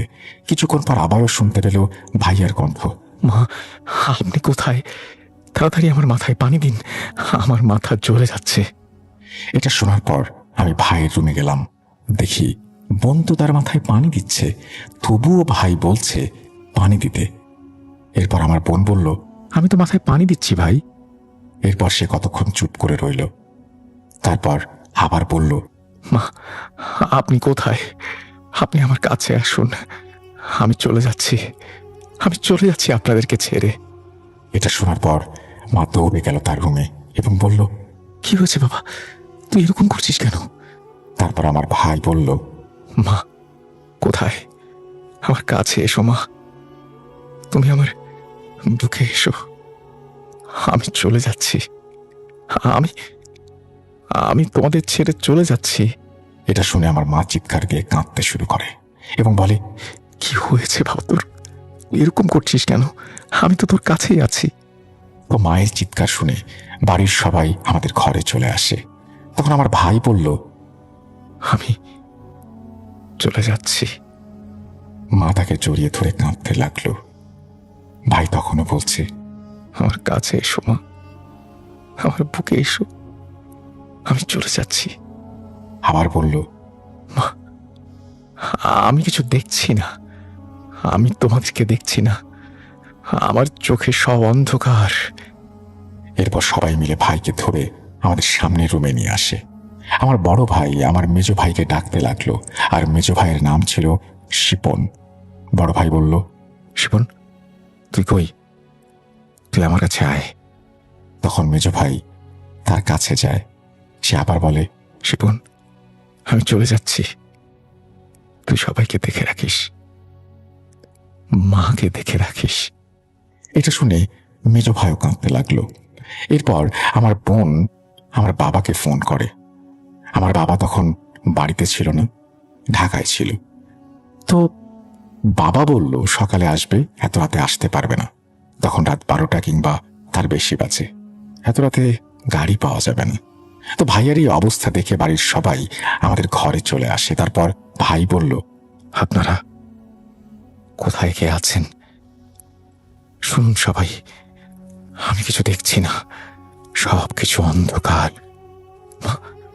আমার খিদে লেগেছে, আমাকে ভাত দিন, আমি ভাত খাবো। এরপর ভাইকে ভাত দেয়া হলো। সে ভাতগুলো খেলো। খাওয়ার পর আবার বলল, মা, বলছি না আমাকে ভাত দিতে, আমি ভাত খাবো। এরপর তাকে আবারও ভাত দেয়া হলো। সে ভাতগুলো খেয়ে আবারও বলছে আবারও ভাত দিতে। এরপর এলাকার মসজিদের ইমাম আর বিভিন্ন হুজুরকে ডাকা হলো। তারা এসে আমাদের বাড়িতে আমাদের সোনাইমুড়ি বাজারের বড় হুজুরকে ডাকলো। তো তিনি আসলেন, এসে কোরআন শরীফ নিয়ে বসলেন আমার ভাইয়ের পাশে। হুজুর কোরআন শরীফ পড়বেন, এমন সময় আমার ভাই কোরআন শরীফটা বন্ধ করে দেয় এবং ওপরের দিকে তাকিয়ে কোরআন শরীফ পড়তে থাকে। হুজুর যে যে দোয়া পড়বে সেগুলো আমার ভাই পড়তে থাকে। এটা দেখে আমরা অবাক। হুজুর বলল, আমি তাকে কি কোরআন শরীফ পড়ে শোনাবো, কি দোয়া করব, সেগুলো সে জানলো কিভাবে? ওকে দেখে মনে হচ্ছে ও আমার থেকেও বড় জ্ঞানী। কোরআন শরীফ সে মুখস্থ করেছে। তারপর আবার ভাই বলল, আমি শেষবারের মতো 2 রাকাত নফল নামাজ পড়তে চাই, আমি ওযু করব, আমাকে নিয়ে চলো গোসলখানায়। তারপর 2-3 জন মিলে আমার ভাইকে নিয়ে যায় গোসলখানায় এবং সে উজু করে আসে নামাজ পড়তে। তখন সে চোখে অন্ধকার দেখছিল। তখনও তার চোখগুলো আগুনের মতো লাল ছিল। এরপর আমার ভাই নামাজ পড়ে এসে রুমে খাটের উপরে বসে। তারপর বলে, সবাই 5 ওয়াক্ত নামাজ পড়বে, সৎ পথে চলবে। সে বন্ধুদেরকে বলে, শোন, তোরা নামাজ পড়িস, হাতটা দিস না এভাবে। এরকম চলতে চলতে হঠাৎ শুনি ফজরের আজান হয়েছে। যখনই আমার ভাই আজানের শব্দ শোনে, সে সেন্সলেস হয়ে খাটের উপরে পড়ে যায়। এর কিছুক্ষণ পরেই তার জ্ঞান ফিরে আসে। জ্ঞান আসার পরে সে বলল, এসো, আমরা সবাই নামাজ পড়ি। সবাইকে নিয়ে আমার ভাই মসজিদে যায় এবং ফজরের নামাজ পড়ে বাড়িতে আসে। বাড়িতে আসার পর যখন সবাই তাকে বলল কি হয়েছে তার সাথে গত রাতে, তখন আমার ভাই যা বলল তা শোনার জন্য আমরা কেউ প্রস্তুত ছিলাম না। ড্যান্স ক্লাব শেষ করে আমি এলাকাতে আসি। আসার পরে দোকানে কিছুক্ষণ বসি, তারপর আবার বাড়ির দিকে হাঁটতে শুরু করি। হাঁটতে হাঁটতে আমি যখন মাদ্রাসা পার হই, আমার ভাই যে দোকানে বসেছিল, এখানে বলে রাখি, সে দোকানের পর একটা মাদ্রাসা আছে যাকে আমরা বড় মাদ্রাসা বলি। আর বড় মাদ্রাসার পরে আমাদের আছে আর একটা ছোট মাদ্রাসা, তারপরে একটা বাড়ি, এবং ওই বাড়ির পুরোটাই আমাদের বাড়ি। তো আমার ভাই বলল, আমি যখন হাঁটতে হাঁটতে বড় মাদ্রাসাটা পার হই, ঠিক তখনই সামনের দিকে আর কিছু দেখতে পাই না। মানে আমি পেছনের দিকে সব দেখতে পাচ্ছি, কিন্তু সামনে নয়, সামনে শুধুই অন্ধকার। তারপর আমি মোবাইলের ফ্ল্যাশ লাইট চালাই। লাইট চালানোর পরে দেখি ফ্ল্যাশ লাইট দিয়েও কিছু দেখা যাচ্ছে না। এরপর আমার ফোনটা বন্ধ হয়ে যায়। তখন আমি ভয় পেয়ে যাই। এরপর সামনের দিকে ঘন অন্ধকারে হাঁটতে থাকি। হঠাৎ একটা ঠান্ডা শীতল বাতাস আমার গায়ে আসে। বাতাসটা গায়ে লাগতেই আমি দাঁড়িয়ে যাই এবং তখন আমার শরীরটা ভার হয়ে যায়। ভীষণ ঠান্ডা লাগে। আমি তখন প্রচণ্ড ভয় পাই। এরপর আমি হঠাৎ শুনতে পাই কিছু শব্দ। কেউ একজন অদৃশ্য কেউ বলছে, মানে আমি কাউকে দেখছি না, কিন্তু কণ্ঠ শুনছি, ইকবাল, তুই ভালো হয়ে যা। আমি সবকিছু ছেড়ে দেব ভাবি, এবং আমি শুনতে পাই আর কোনো কণ্ঠ আসছে না। আমার শরীরটা হালকা হয়ে যায়। এখন আর কোনো বাতাস আমার গায়েও লাগছে না, কিন্তু সামনের দিকে সেই আগের মতোই ঘন অন্ধকার। এরপর আমি সামনের দিকে হাঁটতে থাকি। হঠাৎ মনে হলো আমার পেছন পেছন কেউ হেঁটে হেঁটে আসছে। আমি পেছন ফিরে দেখি, পেছনেও ঘন অন্ধকার, কেউ নেই। এটা দেখার পরে আমি প্রচণ্ড জোরে একটা দৌড় দিই। তারপর আমি ঘরের সামনে চলে আসি। এর পরের ঘটনা কি ঘটেছে তা তো আপনারা সবাই জানেন। আমি আবারও আগের মতোই 5 ওয়াক্ত নামাজ পড়ব, আগের মতো করে চলবো।